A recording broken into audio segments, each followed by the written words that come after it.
Are the Golden State Warriors on the brink of a transformative shift? With the playoffs looming and critical decisions ahead, one key player's fit within the lineup has sparked heated debate among fans and analysts alike. As tensions rise, could we be witnessing the beginning of a new era? Or is this a pivotal moment for a franchise that has redefined success? Stay tuned, because we're diving deep into the latest buzz surrounding this exciting development. Don't forget to subscribe and hit that like button to keep up with all the latest Warriors news. The Golden State Warriors are facing a pivotal moment as they gear up for the playoffs, and there's a significant issue that needs to be addressed. Despite acquiring Jimmy Butler and climbing out of the play-in tournament, the future of this team hinges on how they handle Jonathan Kuminga. Let's be real. I'm concerned about his fit in this lineup. It might sound harsh, but I've watched him closely, and something just isn't clicking. Kuminga's recent return from injury hasn't sparked the fire we hoped for. He's struggled to regain his form, and his performance has been less than inspiring. Sure, he's putting up some numbers, like 13 points, 3 rebounds, and 3 assists, but let's not kid ourselves. Shooting 40% from the field isn't going to cut it, especially when he was once a 50% shooter. He's still on a minutes restriction, but his play has raised questions about whether he's the right person to invest in as we transition into the next era of Warriors basketball. Here's the kicker. Kuminga hasn't just been inefficient, he's also been a ball stopper. When he gets the rock, it feels like the rhythm of the game halts. He's forcing shots, taking ill-advised mid-range jumpers, and it's frustrating to watch. Steve Kerr didn't want that kind of hero ball when he brought Kuminga back. We traded for Butler to ease the load on Steph and allow Kuminga to thrive in a different role. Yet it seems he's trying to do too much. But where does that leave us? If we're talking about a long-term financial commitment to Kuminga, and if that commitment means he becomes a focal point of our roster, we might be heading down a dangerous path. This isn't just about this season. It's about the future of the franchise. Kuminga's poor shooting efficiency, ranked in the 24th percentile in true shooting, raises a significant red flag for a player we might be considering investing over $30 million a year in. Watching him in crucial moments has been unsettling. In the recent game against the Bucks, it felt like Kuminga lost money with his decision-making. Turning down a 5-year, $150 million contract before the season was a bold move, but betting on himself without a reliable jump shot is risky. If he continues to take early shots when the team isn't set, it could cost us games, and ultimately, that's what matters most. Now, with 13 games left in the regular season, the question is, do we bench Kuminga or explore trade options this summer? We could continue to play him, but at what cost? There's a compelling argument to be made for giving him limited minutes while letting other players step up, especially considering how well the team has functioned without him. The ownership seems to be enamored with Kuminga, but fans like us need to voice our concerns. Joe Lacob's comments about Kuminga being a cornerstone of the franchise don't resonate with my perspective. For a team that's striving for excellence, you can't prioritize potential over performance, especially when it comes to closing games. What if we could acquire someone with proven efficiency, like Cam Johnson? His numbers tell a different story, shooting 40% from deep and being a solid free throw shooter. That's the kind of player the Warriors need to complement their stars.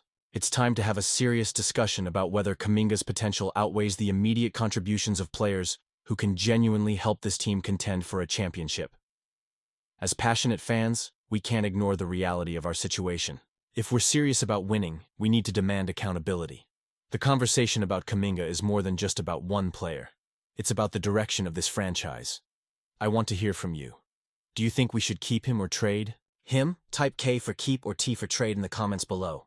The Golden State Warriors are in a fascinating position this season, especially with the addition of Jimmy Butler.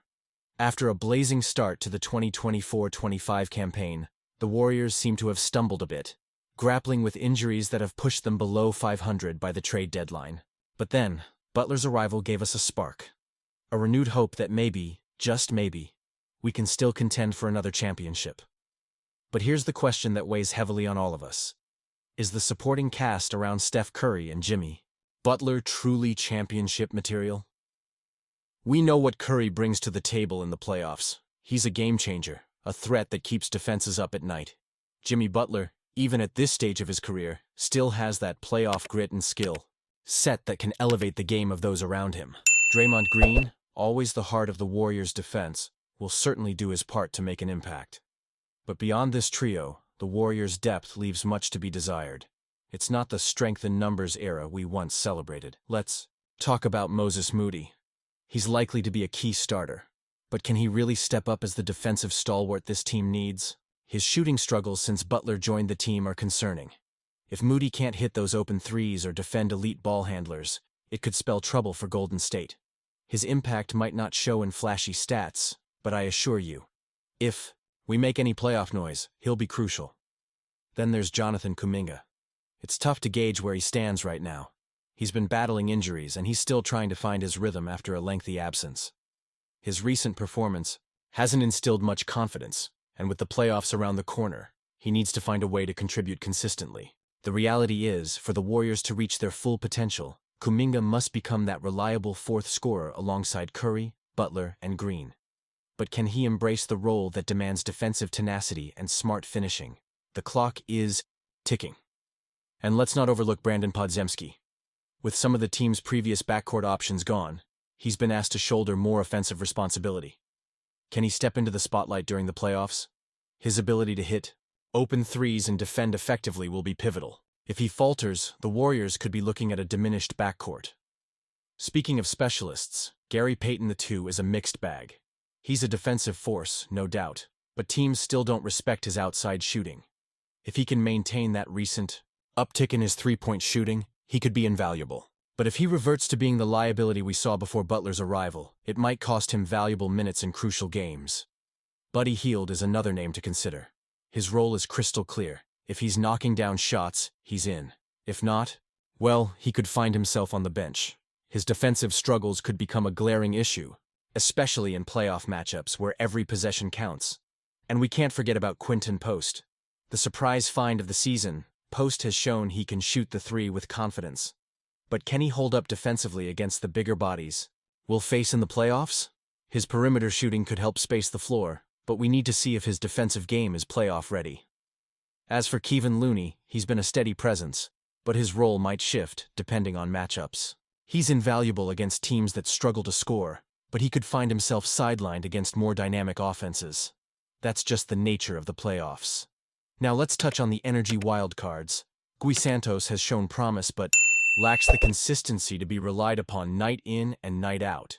He could be a surprise contributor, but will he be trusted in high-stakes situations? And Trace Jackson-Davis? Well, he's been largely absent from the rotation.